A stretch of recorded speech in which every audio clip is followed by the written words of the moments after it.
राजेश पराशर जो मध्य प्रदेश श्रमजीवी पत्रकार संघ के पूर्व महासचिव पद पर कार्यरत रहे और निष्पक्ष पत्रकारिता का कार्य करते आ रहे हैं। बीते 20 जनवरी को जब वल्लभ नगर वार्ड पार्षद प्रतिनिधि नरेश धानक से वार्ड की विभिन्न समस्याओं को लेकर मोबाइल पर चर्चा की गई तो उन्होंने वल्लभ नगर वार्ड की समस्याओं को लेकर अपनी अन्य अभिज्ञता जाहिर की। चूंकि पत्रकार होने के नाते वल्लभ नगर वार्डवासी पत्रकार राजेश पराशर को विभिन्न समस्याओं से अवगत कराते रहते, इसको लेकर पत्रकार साथी राजेश पराशर द्वारा वार्ड की विभिन्न समस्याओं को लेकर पार्षद प्रतिनिधि नरेश धानक से बात की गई तो उन्होंने हमारे पत्रकार साथी राजेश पराशर से अपशब्दों का प्रयोग कर हरिजन एक्ट फंसाने की धमकी देते हुए चेतावनी दी कि तुम्हारी पत्रकारी धरी रह जाएगी। वार्ड पार्षद प्रतिनिधि नरेश धानक में पत्रकार राजेश पराशर के घर रात में पहुंचकर गाली गलौज की। इसको वार्ड कई नागरिकों ने देखा और सुना।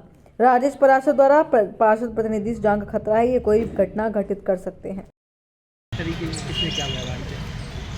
ये हमारे सागर वरिष्ठ पत्रकार हैं राजेश पराशर जी। रात में स्थानीय जिस वार्ड में रहते हैं वल्लभ नगर में, वहाँ पर स्थानीय समस्या थी कोई जाली को लेके, तो उन्होंने पार्षद को इत्तला किया कि यार ये जाली बदलवा दें। उसको मामले को लेके इनकी जो उनसे बात हुई तो वो उनके अभद्रता पर उतर आए कि आप मेरे बारे में ऐसा वैसा लिखते हैं, ये करते हैं, वो करते हैं।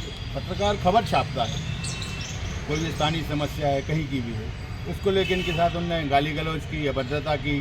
फिर घर आ गए, महिला अपने परिजनों को लेके वो, और फिर स्थानीय लोगों के सामने वहाँ स्थानीय वार्ड के जनता भी काफ़ी इकट्ठी हो गई। फिर काफ़ी आक्रोश हुआ कि वो इनको सीधे घर पे धमकाने आ गए। तो उसी मामले को लेकर अभी हम लोग मोतीनगर थाने आए हैं।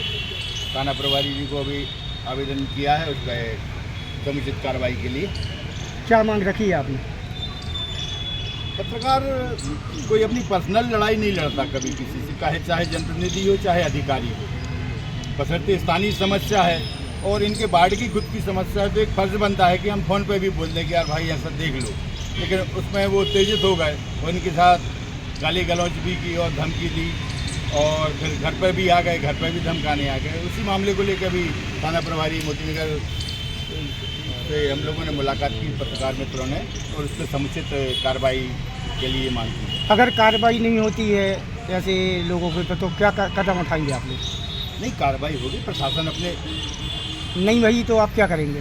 प्रशासन अगर कार्रवाई नहीं करता है तो एक समुचित आंदोलन हम लोगों के सामने है और उस आंदोलन में हम अपने पत्रकार साथियों की जो उनके गरिमा की बात है उस गरिमा के लिए हम आगे लड़ाई लड़ेंगे। बताई कि कुछ समस्याएँ हैं, उनने उसको एक्सेप्ट नहीं किया। उनने बोला कि नहीं वो हो गई हैं समस्याएं, पूरी कंप्लीट हो गई हैं।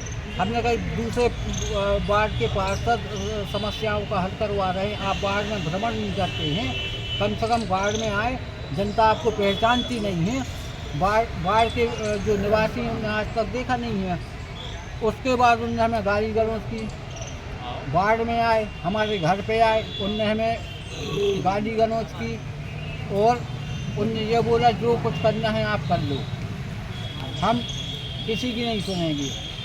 फिर हमारे परिवार के सदस्य थे, सबने समझाया उनको। फिर मोहल्ला वाले भी इकट्ठे हुए, उनने भी बोला कि भाई आप आते नहीं हैं कभी, ना धर्मा करते हैं, ना कोई यहाँ पे समस्याओं का निदान करते हैं। उस संबंध में फिर उन्होंने हमसे गाली गलौज की और हमने एक पत्रकार होने के नाते जनहित में एक मुद्दा उठाया था। किस तरीके की धमकी दे रहे हैं वो शब्दों का प्रयोग करते हैं? उनने गाली गलौज की। उनने ये बोला कि जो कुछ भी है हम ये तुम्हारी पत्रकारिता सारी खत्म कर देंगे। ऐसे पत्रकार कई लोग हमारे पीछे आगे पीछे घूमते हैं। भाई साहब, अभी आपने जो यहाँ पर थाने आए हुए थे, टीआई साहब को कुछ वीडियो दिखाई है जिसमें वो धमकी क्या किस तरीके की धमकी दे रहे थे आपके लिए? उनने कई बोला, उन्हें कई तरह से बोला तो तुम कहीं मिलोगे तो हम तुम्हें जान से मार देंगे, तुम्हारी पत्रकारिता छुड़ा देंगे। ऐसे पत्रकार कई लोग रहते हैं जो हमारे आगे पीछे घूमते रहते हैं। किस चीज़ का आरोप लगा रहे थे वो? किस चीज़ से दबा रहे थे? आप पे कौन सा मामला दर्ज करने की बात कर रहे थे? नहीं, हम उनने केवल इतना बोला था कि वार्ड में आप कम से कम महीने में 15-20 दिन में एक आध बार आएँ, वार्ड वासियों से संपर्क करें। उनने आप पे कैसे आरोप लगाए थे? किस चीज़ की धमकी दे रहे थे वो आपको? हमसे बोल रहे थे कि हम आपको हरिजन एक्ट में फंसा देंगे। ये किसने कहा आपसे? ये जो अपने पार्षद प्रतिनिधि हैं नरेश धानक, उनने बोला। अब आप क्या चाह रहे हैं? हम ये कहा था कानूनी कार्रवाई हो, हम एक पत्रकार हैं और पत्रकार जनता की आवाज़ उठाता है।